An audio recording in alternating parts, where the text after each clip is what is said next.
बिस्मिल्लाहिर्रहमानिर्रहीम। अस्सलाम वालेकुम। इस वीडियो में हम 11th क्लास की इंग्लिश के third lesson a bird came down the walk के मल्टीपल चॉइस क्वेश्चंस को सॉल्व करेंगे।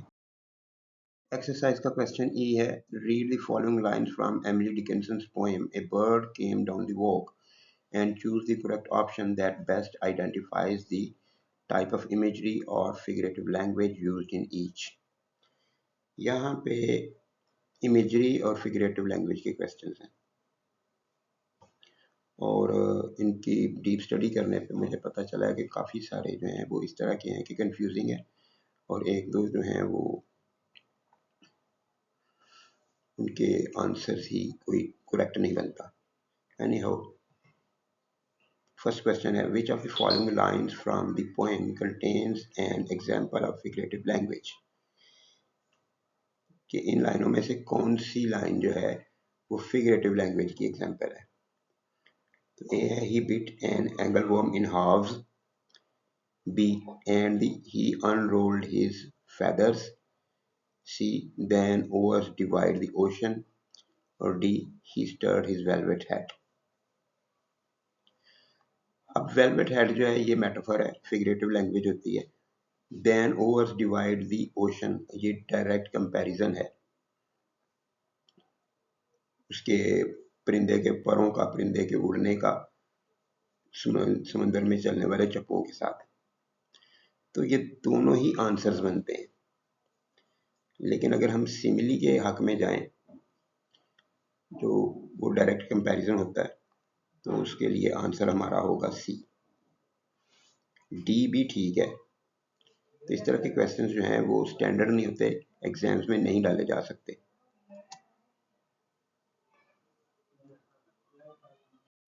Question 2, the phrase stirred his velvet head is an example of. Stirred his velvet head मिसाल है A euphemism, B oxymoron, C simile, D metaphor. Euphemism होता है कि कोई काबिल एतराज़ बात हो उसको ऐसे अल्फाज में बयान करना कि वो बुरी ना लगे। ऑक्सीमोरॉन होता है कि दो बिल्कुल उलट आइडियाज़ उनको इकट्ठा लिख दिया जाए, जैसे डार्क डे लिखा जाए या ब्राइट नाइट लिखा जाए। और सिमिली दो चीज़ों के दरमियान एज या लाइक के लफ्ज़ से कंपैरिजन कायम किया जाए, उसे सिमिली कहते हैं। और मेटाफर इस तरह का होता है कि एक लफ्ज़ की जगह पे दूसरा लफ्ज़ इस्तेमाल किया जाए, मीनिंग पहले वाले के ही लिए जाए। जैसे वो शेर है, ही इज़ ए लायन, तो ये एक्चुअली किसी आदमी को शेर नहीं कहा गया, उसको एक इस्तारा के तौर पे, एक मेटाफर के तौर पे शेर जैसा कहा गया है। शेर जैसा कह दें तो सिमिली है और शेर कह दें तो मेटाफर है। तो यहाँ पे वेलवेट हेड, हेड जो है वो वेलवेट नहीं होता, हेड जो है वो वेलवेट नहीं होता, लेकिन अगर हेड को वेलवेट लिख दिया गया तो फिर ये मेटाफर है।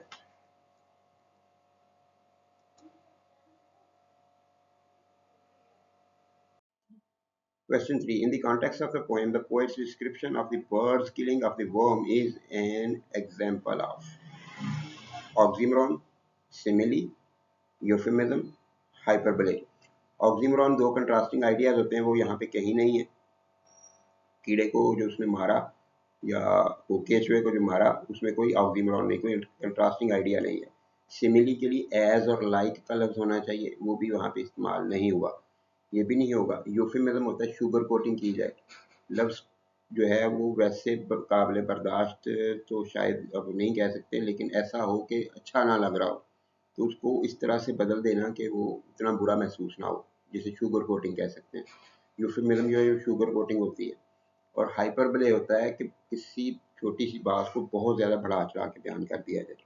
जैसे कोई कहे कि मुझे इतनी भूख लगी थी कि मैं पूरा बकरा खा जाता, तो ये हाइपरबले है।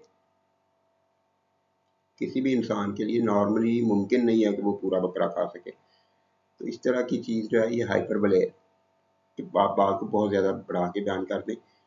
तो कीड़े को, जो केचुए को उसने मारा था, परिंदे ने किलिंग किया था, मारा और खा गया उसको, तो ये इन दोनों में से कौन सी चीज़ हो सकती है? ये ऊपर वाले दोनों नहीं है, हाइपरबले है और या यूफेमिज्म है। मैंने वीडियो के शुरू में कहा था कि ये ऐसे क्वेश्चंस बनाए हुए हैं कि जिनके आंसर्स ही ठीक नहीं है। तो मुझे नहीं लगता कि इस तरह के क्वेश्चंस जो हैं वो कोई होशमंद एग्जामिनर जो है वो पेपर में डाल देगा। इसका कोई क्लियर कट आंसर नहीं बनता। यूफेमिज्म में शुगर कोटिंग की गई, यानी वहां पे किल का लफ्ज इस्तेमाल नहीं किया। ये हो सकता है कि किल का लफ्ज इस्तेमाल नहीं किया कि उसने उसको मार डाला। वहां पे बिट का लफ्ज इस्तेमाल किया है और ईट का लफ्ज इस्तेमाल किया है, काटा और खा लिया। तो ये एक तरह से यूफेमिज्म में काउंट कर सकते हैं। हाइपरबले बात छोटी सी थी कि कीड़े को खा लिया, उसको इतना ज़्यादा एक्सप्लेन किया। लेकिन हाइपरबले होता है एक्सप्लेनेशन ज़्यादा नहीं होती, हाइपरबले होता है बात को बढ़ा के किया जाता है। तो पॉसिबल जो है वो एग्जैक्ट तो नहीं होगा, लेकिन फिर भी पॉसिबल आंसर जो है वो है सी।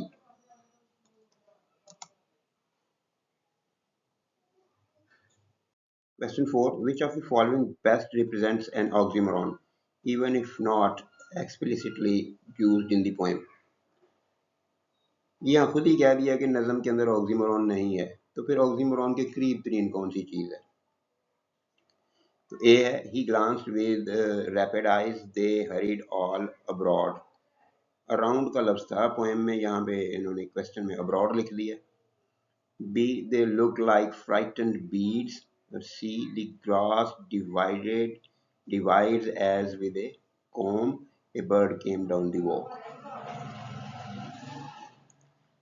अब इसमें से जो ऑक्सीमोरॉन होता है वो मैं पहले भी बता चुका हूँ कि कंट्रास्टिंग आइडिया होते हैं। एक बात कुछ होती है, दूसरी उसके उलट और इकट्ठी लिखी दी गई होती है। तो यहाँ पे पॉसिबली फ्राइटेंड बीड्स जो है वो ऑक्सीमोरॉन है। फ्राइटेंड खौफजदा हो गया, और बीड्स जो हैं वो आमतौर पे मोती जो कि खुशी की अलामत है। एक तरफ खौफ है और दूसरी तरफ खुशी है, खौफ और खुशी इकट्ठे कर दिए, तो ये ऑक्सीमोरॉन बेस्ट फिटिंग हो सकता है। एक्चुअली ऑक्सीमोरॉन नहीं है ये भी। जैसे पूरी ये एक्सरसाइज के ये वाले जो ई क्वेश्चन है ये बिल्कुल ही गड़बड़ किस्म का बना दिया, लेकिन इसके बावजूद हमारा फिर भी क्वेश्चन जो है वो आ सकते हैं। हमारे बोर्ड का, हमारे एग्जामिनर्स का कोई एतबार नहीं है, कुछ भी क्या कर दे। तो जो पॉसिबिलिटी वो है वो यही है, फ्राइटन बीट्स आ सकता है। वैसे क्लियर कट नहीं है, लेकिन फिर भी मैं इसको अपनी मर्जी से बता रहा हूँ कि बीट्स को अगर हम मेटाफर समझे कि ये खुशी का होते हैं, तो ये खौफ है और ये खुशी है, खौफ और खुशी इकट्ठे कर दिए, कंट्रास्टिंग आइडियाज हैं, तो ये ऑक्सीमोरॉन होगा। तो आंसर देखते हैं जी, they look like frightened bees. Question 5. Which poetic device is most clearly used in the line they look like frightened bees? ये इस लाइन में कौन सी पोएटिक डिवाइस जो है वो इस्तेमाल हुई है?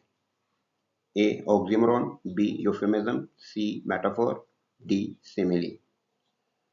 तो मैं बता चुका हूँ कि जहाँ पे लाइक लिखा होगा वो सिमिली होगी, लेकिन एक चीज़ क्लियर कर लीजिए कि अगर सेंटेंस हो आई लाइक मैंगोज, तो लाइक जो है यहाँ पे वर्ब है और ये कोई सिमिली नहीं होगी। लाइक जिसकी मीनिंग जैसा हो, वो सहमे हुए मोतियों जैसी दिखाई देती थी।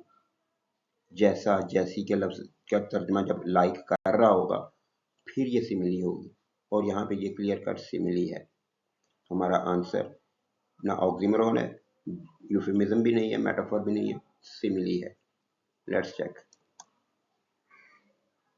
Simile. Question 6. He bit an angleworm in halves. What type of imagery is used in this line? उसने एक केचुए को काट कर दो टुकड़े कर दिए। कौन सी इमेजरी है ये? तो इमेजरी के बारे में ज़रा ज़्यादातर क्लियर मैं कर दूं कि ये इंसान की 5 सेंसेस के ऊपर 5 किस्म की इमेजरी तो होती है। तो यहाँ पे इनमें से 4 बताई हुई हैं, एक जब नेक्स्ट आएगी वो भी बता दूंगा। विजुअल इमेजरी ऐसी चीज़ जो देखने का एहसास पैदा कर रही है। ऑडिटरी इमेजरी वो होती है जो सुनने का, आवाज़ का एहसास पैदा करे। टैक्टाइल इमेजरी जो किसी चीज़ को छूने का एहसास पैदा करे, जैसे वो वेलवेट है वो टैक्टाइल इमेजरी होगी। और ऑल्फैक्टरी इमेजरी जो होती है ये सूंघने की होती है। अगर किसी लफ्ज़ कोई ऐसा लफ्ज़ हो जिसमें इस तासुर दिया जाए कि सूंघ आ गया किसी चीज़ को, वो ऑल्फैक्टरी इमेजरी होगी। तो यहाँ पे कौन सी इमेजरी है? He bit an angleworm in halves. ये एक सीन है जिसे देखा गया है, तो ये विजुअल इमेजरी होगी। इसके अंदर कोई आवाज़ नहीं है, कोई छूने का एहसास नहीं है, कुछ सूंघने का एहसास नहीं है, देखा गया है इसको। ए, visual imagery. Question 7. Butterflies of banks of noon leap flashless as they swim. Which figure of speech is used here? यानी इस लाइन में कौन सी फिगर ऑफ स्पीच दी गई है? नीचे ऑप्शन हैं। ए, पर्सोनिफिकेशन, किसी जानदार या गैर जानदार चीज़ को इंसान जैसा बताया जाए, तो यहाँ पे ऐसा कुछ भी नहीं है, तो ये ऑप्शन नहीं होगा। बी, सिमिली, और इसका उसके ऊपर देख लेते हैं एलिट्रेशन। ये होता है कि पोइट्री के अंदर किसी कॉन्सोनेंट साउंड का एक पैटर्न के साथ बार बार आना, लफ्ज़ों के शुरू में या सिलेबल्स के शुरू में एलिट्रेशन होती है। वो कि एक कॉन्सोनेंट साउंड का लफ्ज़ों या सिलेबल्स के स्टार्ट में रिपीट होना, उसे एलिट्रेशन कहते हैं। तो उसके ऊपर भी गौर करते हैं। और मेटाफोर, एक चीज़ की जगह पे दूसरा लफ्ज़ इस्तेमाल किया जाए। तो अब पर्सोनिफिकेशन क्लियरली नहीं है, सिमिली ये भी निकल आएगी, ये भी निकल आएगी, मेटाफोर भी निकल आएगा। वो मैं आपको क्लियर कर देता हूँ, लेकिन फिर एक आंसर जो है वो हमने एक ही लगाना होता है। तो यहाँ पे तीन तीन जो है वो आपके तकरीबन ठीक निकल रहे हैं। सिमिली जो है वो होती है कि एज और लाइक के साथ दो चीज़ों का कंपैरिजन किया जाए। तो एज का लफ्ज़ यहाँ पे मौजूद है, तो ये एक क्लियर कट सिमिली नज़र आ रही है। दे स्विम, अब बटरफ्लाइज को स्विम के साथ कंपेयर किया, बटरफ्लाइज की मूवमेंट को स्विमिंग के साथ कंपेयर किया, एज लगाया, जैसे वो तैर रही हैं। तितलियाँ उड़ रही ऐसे रही हैं जैसे वो तैर रही हैं। तो ये सिमिली पॉसिबल है। सी जो alliteration, butterflies off banks of noon leap flashless as they swim.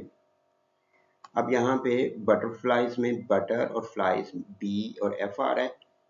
Of क्योंकि ये वॉल से शुरू हो रहा है इसलिए हम इसको काउंट ही नहीं करेंगे।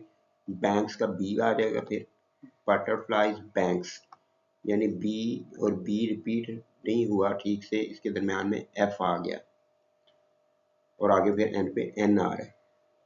यहाँ पे ये एक पॉसिबिलिटी है, ये एक आर्गूमेंट है, फैक्ट नहीं है। ये मैं दलील के तौर पे हम खुद इस चीज़ को लिख रहे हैं। लिटरेचर में इसी तरह से किया जाता है, आप आर्गूमेंट देते हैं, आप किसी चीज़ को फैक्ट बना के पेश नहीं करते। तो ये मैं बता रहा हूँ कि जब हम पढ़ते हैं तो ये एक पी पढ़ा जाता है, लीप प्लैशलेस। ये ऐसे अलग अलग से, ये हम पाकिस्तानियों का तरीका है, लीप प्लैशलेस एस, इस तरह से अलग अलग करके हम पाकिस्तानी पढ़ते हैं, लेकिन नेचुरल इंग्लिश के अंदर लीप प्लैशलेस इसको पढ़ा जाएगा। पी एक दफ़ा आएगा, तो अगर हम एक पी देखें तो फिर एल, लैश, लेस, ये तीन इकट्ठी साउंड्स आ रही हैं एल की, जो कॉन्सोनेंट साउंड्स हैं। यहाँ पे एलिट्रेशन पॉसिबल है, यहाँ पे एलिट्रेशन पॉसिबल है। लीप लैश लेस, एल, एल और एल कंजेक्टिव है, ये पॉसिबल है, एलिट्रेशन भी हो सकती है। और फिर मेटाफर, मेटाफर है कि एक चीज़ की जगह पे दूसरा लफ्ज़ लिख दिया जाए। अब स्विम कौन कर रहा है, स्विम कौन करता है, और स्प्लैशलेस होती हैं स्विमिंग, और छींटे भी नहीं उड़ते, तो ये मछलियों के बारे में कहा गया। तो मछली का लफ्ज़ ही इस्तेमाल नहीं किया, उसकी जगह पे बटरफ्लाइज लिखा हुआ है, तो ये एक डायरेक्ट मेटाफोर है। तो ये तीनों ऑप्शंस जो हैं वो हमारे पास पॉसिबल है, लेकिन दो के लिए हमें आर्ग्यूमेंट बनाना पड़ेगा, एलिट्रेशन और मेटाफोर के लिए। यानी अगर आप इसको लगाते हैं तो आपको एग्जामिनर को सामने बैठ के बताना पड़ेगा ये किस तरह से है। सिमिली जगह क्लियर नज़र आ जाती है कि एज लिखा हुआ है, इसलिए आंसर में हम सिमिली लगाएंगे, बी, सिमिली। 8th क्वेश्चन है, and then hop sideways to the wall. और फिर खुदक कर दीवार के पास साइड पर हो गया, दीवार के पास एक तरफ हो गया। What type of imagery is used here? तो मैंने आपको बताया था कि इंसान की 5 सेंसेस के लिहाज से होती हैं। यहाँ पे ऑप्शंस में 4 दी जाती हैं। टेक्टाइल, जो टच को साबित करे, छूने के एहसास को, और गस्टेटरी होती है जो चखा जाए, जिसको चख के देखा जाए, और जो चखने का एहसास पैदा करे, जैसे किसी सेंटेंस के अंदर, किसी लाइन के अंदर, पोएट्री की लाइन के अंदर स्वीट का लफ्ज़ इस्तेमाल हो, साल्टी, एक्रेड, जो जायके होते हैं जो चखे जाते हैं, उस तरह के लफ्ज़ इस्तेमाल हो, तो वो गस्टेटरी इमेजरी होती है। ऑडिटरी इमेजरी जो है, जो आवाज़ें होती हैं, जैसे सॉन्ग है, चर्पिंग है, मेलोडी है, इस तरह के लफ्ज़ ऑडिटरी इमेजरी होगी। और विजुअल इमेजरी हर वो चीज़ जिसको देखने के साथ आप अटैच कर सकते हैं। तो यहाँ पे कौन सा परिंदा उछल कर दीवार की तरफ हो गया? तो ये कौन सी है? यहाँ पे टेक्टाइल है, गस्टेटरी है, ऑडिटरी है या विजुअल है? तो ये क्लियरली विजुअल इमेजरी है।